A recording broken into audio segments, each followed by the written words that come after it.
I'm Jason Lewis, and I've just completed a 13-year circumnavigation of the world just using human power called Expedition 360.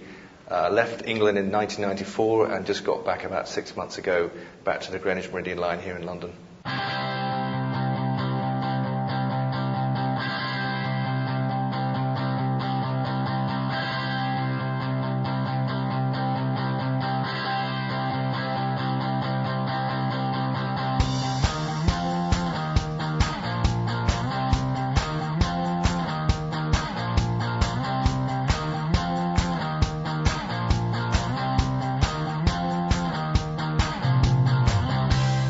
We knew that we were going to cross America to San Francisco early on. I had this wild hair that I wanted to rollerblade across the country.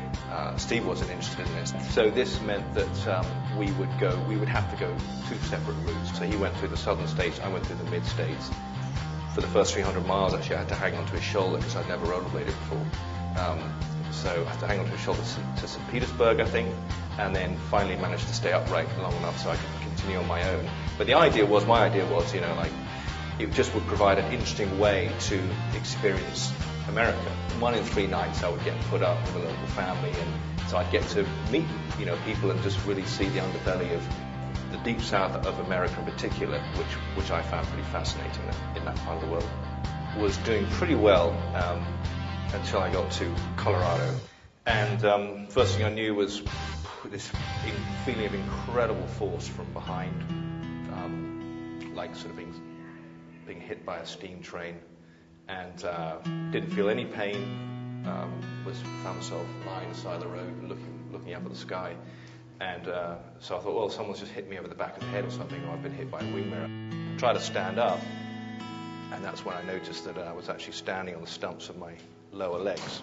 So the car had hit me from behind, had blown me onto the windscreen. My rucksack had gone through the windscreen into this guy's, into his wife's lap. I went over the top of the car and ended up in hospital with 2 broken legs. The left one that was so badly broken and mashed that the surgeon said it was going to have to be amputated below the knee. 9 months, the bone wasn't healing properly, but I had these he'd put metal rods down through the middle of the tibias to hold all the bits of bone in place. And I was looking at a bone graft operation, which would have meant another 6 to 9 months not being able to travel, which would have meant game over. I would have had to have left the expedition.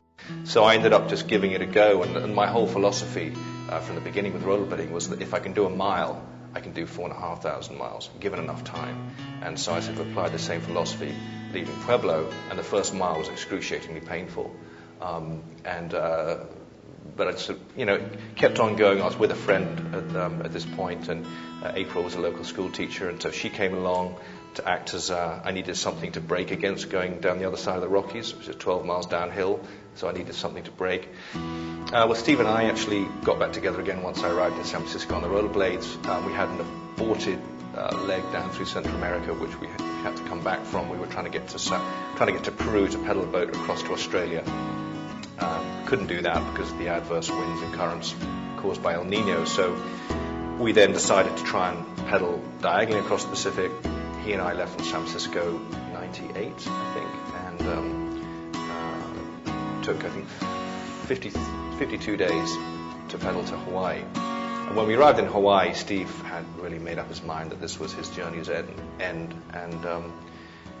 I can't really speak for him, but I think the 2 reasons really were, firstly, the expedition was taking so much longer than we originally thought, and he accurately predicted that we would both be 40 years old by the time we finished this thing, and he just missed having a home. I think he did the brave thing of deciding to leave and not continue something that he wasn't enjoying.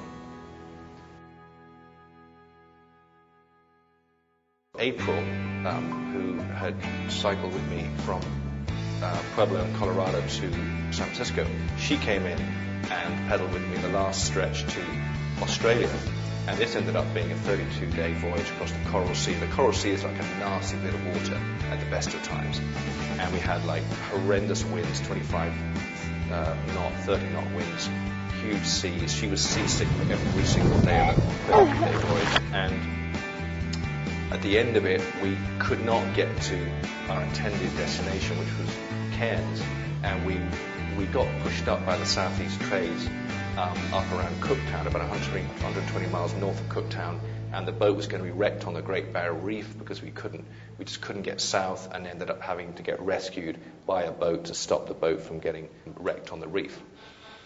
And that was where I went back in a kayak to complete that section by human power. It was only about 30 miles, I think, from the outside the reef to the mainland. But when I was approaching this beach on the mainland, I was about 100 meters out, and I saw two pretty good-sized crocodiles, saltwater crocodiles, on the beach. They saw me then, they slipped into the water, and I could see them swimming underneath my kayak, like two sort of large torpedoes, and I thought, that's great, they've been frightened off by my approach, and they're going to bugger off, you know, like most animals will if they get the chance to get away from humans.